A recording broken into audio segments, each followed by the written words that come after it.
Starting with when I first learned how to kickflip. I must have been 8, maybe 9 months old.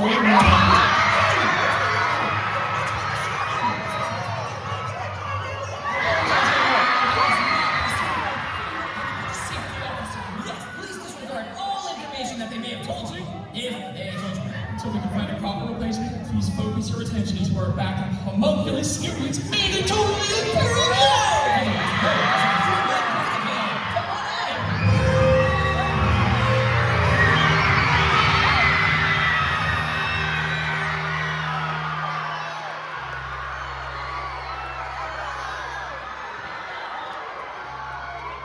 Hello everyone, my name is Michael and welcome to Georgia's first BFDI and Inanimate Insanity Tour!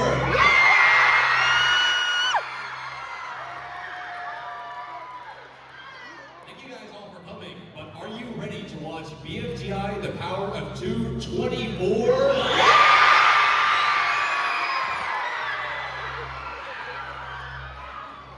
Alright, also, before that episode please, get ready to watch II Season 4, Episode 6!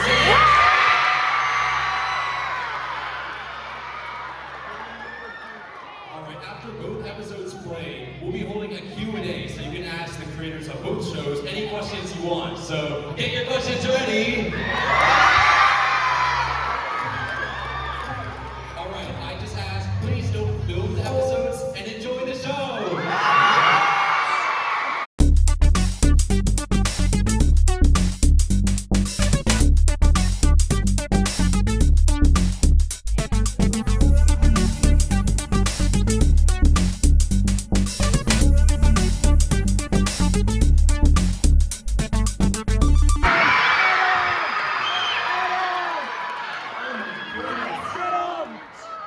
Thank you all so much for coming. You're the first BFDI and II tour that we've had in Atlanta, in Georgia, so thank you so much for making history at the tour. Thank you so much for coming!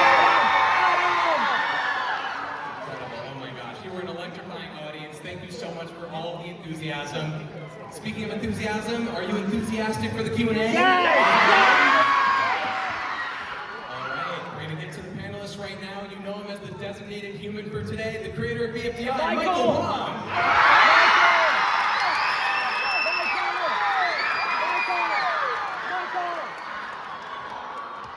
We have the co-creator of BFDIE, Florence Chappelle. We have the co-writer of Teapot, Sutton. We have the writer and composer for both shows, Benjamin Cross. And we have the voice of Candle, D. Cashin.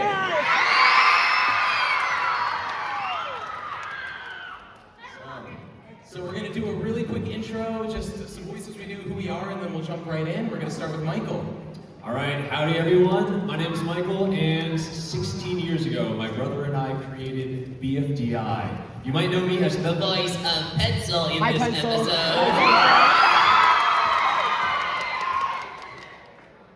Hi, I'm Florence. As Adam said, I help make BFDIE, but I also make the subscriber specials on Jack and Jelly. And I also voice Six.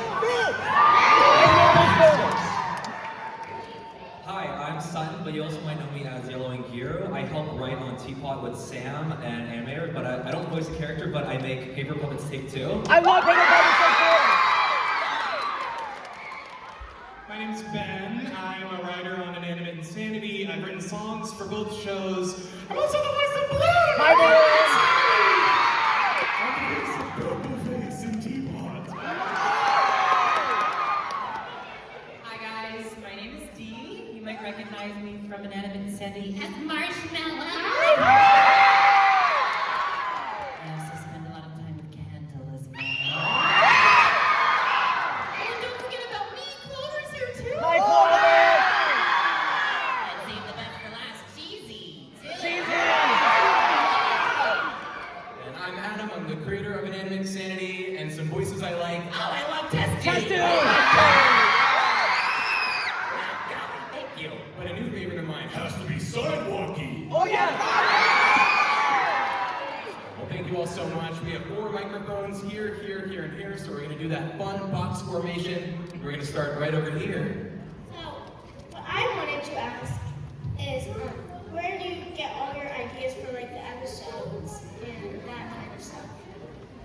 I think the early ones, we were just kind of copying Total Drama Island.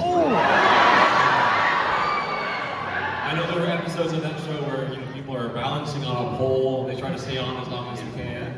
So we thought, let's do the same thing on a balance beam, and that was episode 1. Yeah, and similarly with Inanimate Insanity, literally the clip jump from episode 1 of Total Drama Island was literally our challenge too. But a lot of it has to do with, each character's story, like, at least for II, it's like, each character is kind of based on what object they are as part of the story. So, Box just has to open up a little bit more, and stuff like that. And so it's seeing how the characters interact, where do we want them to go from there, and seeing them all interact. I'd say there's not really a specific place where I get the ideas from or whatever. I think it's a lot of subconscious inspiration from a lot of stuff that I've watched or read before in my life.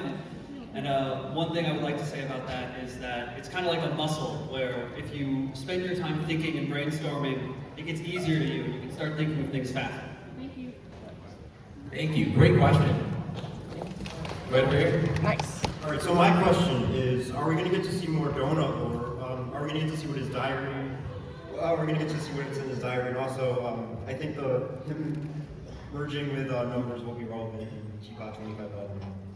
Well, we want to show the characters that people love. And does anyone out there love donuts? I love donuts! Oh my gosh. That means we need to show more of Donut's psyche unraveled. In his journal and diary, yes. Thank you. And right up here. I'm just gonna get straight to the point for this. How many episodes is IDFB gonna have? Ooh, that's a good one. We had the same question. We had an idea, but we're thinking, how are we going to split it into episodes? Like BFDI? So we'll wait and see as they come out. Thank you. Yeah, right up here. Okay, my name's Lane. It's nice to meet y'all. And my question is coin pin official? Because in Gary's video, he said in the other video, in BFDI 820, he said that it's the coin pin divorce. So is that confirmed that Coiny and Pin are dating each other? Oh my lord. I think we are. That's an amazing pin. I think every name that people come up with is real, because that's what... It's been real. Because it's the name for the idea that you have. It's for the thing that you're enjoying. So, if you want it to be real, it can be real.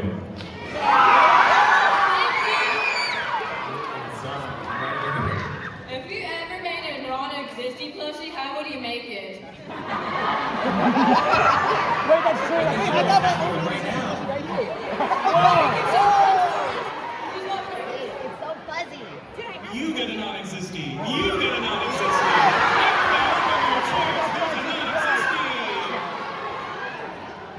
Right over here. Hi, my name is JC, and I was wondering, will we learn more about the origin of the objects in IDFB? Oh, that's a good one. I don't know if in IDFB, but definitely sometime in the future, we want to tell more stories about how the objects came to be. It could be in Artful. IDFB, it could be in a I like your different artful season costume. also. Thank you. Yeah, that's really cool. All right, thank you. Thank you. Right up here. Hello. You guys are really awesome, but am I allowed to talk about other IPs here? Because I'm gonna make a connection. Did you say other ideas? No, IPs. IPs. Sure. When I was watching, I was seeing a lot of correlation of when Pencil was in a time loop, and I saw a lot of connections relating to one of my favorite characters from Undertale, Flowey.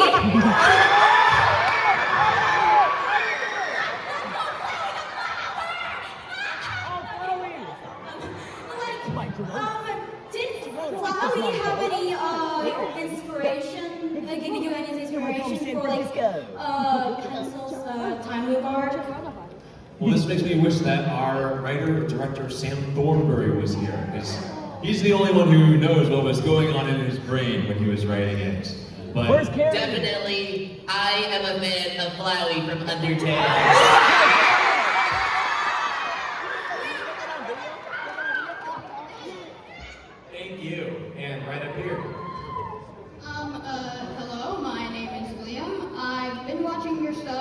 since 2017, and okay, so trying to figure out my words. So, can you try and so your favorite line from the series from another character, try doing it in a character's voice, like in your character's voice. What's going on?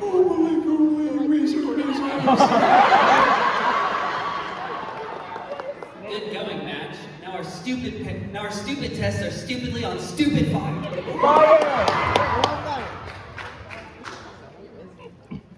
Yeah, I know! It wasn't very big, just a little bug!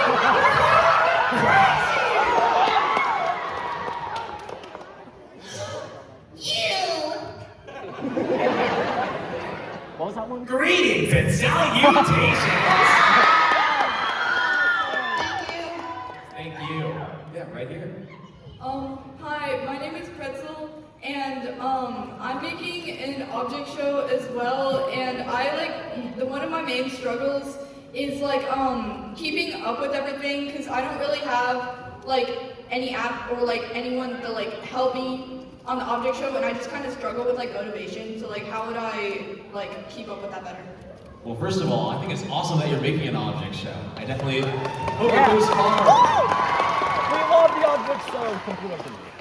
Well, I mean, when Carrie and I were making BFDI, the first 7 years, it was just 2 people. It was just me and Carrie. So, I mean, I guess half of that's already less people. So, it definitely won't be easy, but I think making it fun, making sure that every bit of it is something you want to do, I think that's the most important part. Yeah, and I would say too, a lot of the people who were in season 1 of II, my dad is MePhone, and my friend Michael Bruzzoni from kindergarten is Lightbulb. So just kind of working with my friends or family who want to contribute, and I think a lot of people, clearly it is an object show, but it's also an animated thing as well. So I think if you frame it more of it's an animated show that I want to make, maybe more people will express interest that aren't in exactly the object show community. I think a good way to maybe, because making an episode is such a huge, daunting task. I think one way we kind of try and make it seem less daunting is to split it up into very small tasks. So maybe one day you'll write a single scene, or maybe you'll come up with a location. It doesn't have to be all in one day. You can really split up the tasks and really do it at your own pace, so you don't get overworked or you don't stretch yourself out. So it's just really all about going at your own pace. And I think there's something to be said about momentum. In your workflow, I think if you plan to make a really, really huge thing, you might burn yourself out before you ever even release it. So I do think that idea of splitting it up into smaller chunks, maybe make a smaller thing first, put that out, and then make the next thing. And, once you put something out there, people might see it. And maybe that'll help you feel motivated to keep going, Awesome. Great question. Thank you. Right over here. Hello. Where did you find your voice actors, and what do you look for in a voice actor? Well, we have to retell the D origin story, how D got involved in Inanimate Insanity. I know the origin story. I'm gonna preface, do not do what I did. What'd you do? Way back in yesteryear, you used to be able to direct message YouTube channels directly. You can't do that anymore. And I saw a rumor that Marshmallow was kicked out of season 1 because Adam couldn't voice her anymore. I was steamed, y'all. I was mad. That was my girl. So I made a video imitating the voice, and I sent a very nasty message to Adam. And I was like, well, I was very mean. I'm never gonna hear back. 2 hours later, hey, yeah, this was great. Would you like to do this? Here I am. I think the lesson to take away from there is passion, and usually you want to, do it in a more positive way, but the passion was definitely there. Yeah. Yes. But I think it goes to show, just putting yourself out there, maybe not in the nasty way, but, being able to put your portfolio online and be like, hey, it's out here in the open. If you're interested, here's the work, easily accessible for you to look at. You might be surprised. Yeah. Thank you. Thank you so much. Yeah, right up here. I wanted to ask, Will the other Algebra Brilliants ever get plushies, or like, will there ever be any Algebra Brilliant vinyl figures ever? We want to plushify every character.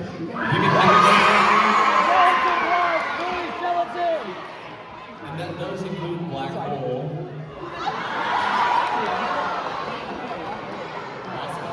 So yes, every Algebra Brilliant is not a matter of if, it's a matter of when.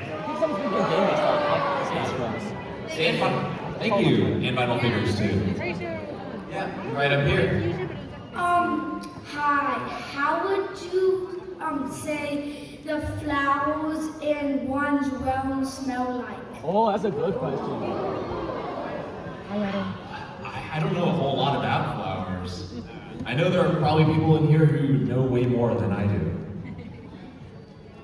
I imagine one's like the dimensional area is very like, you know, like space. So I would assume that maybe they smell, let's say, well, it's maybe all blues, maybe like blueberries or something. There's like all lines of that. It's a fictional world, so I guess you can really smell like anything. I think that's the new canon smell. What's the smell? Thank you. Yeah. Right over here. Oh my god, it's Yin Yang! I'm cosplaying as a character from a popular Roblox game known as Diamond.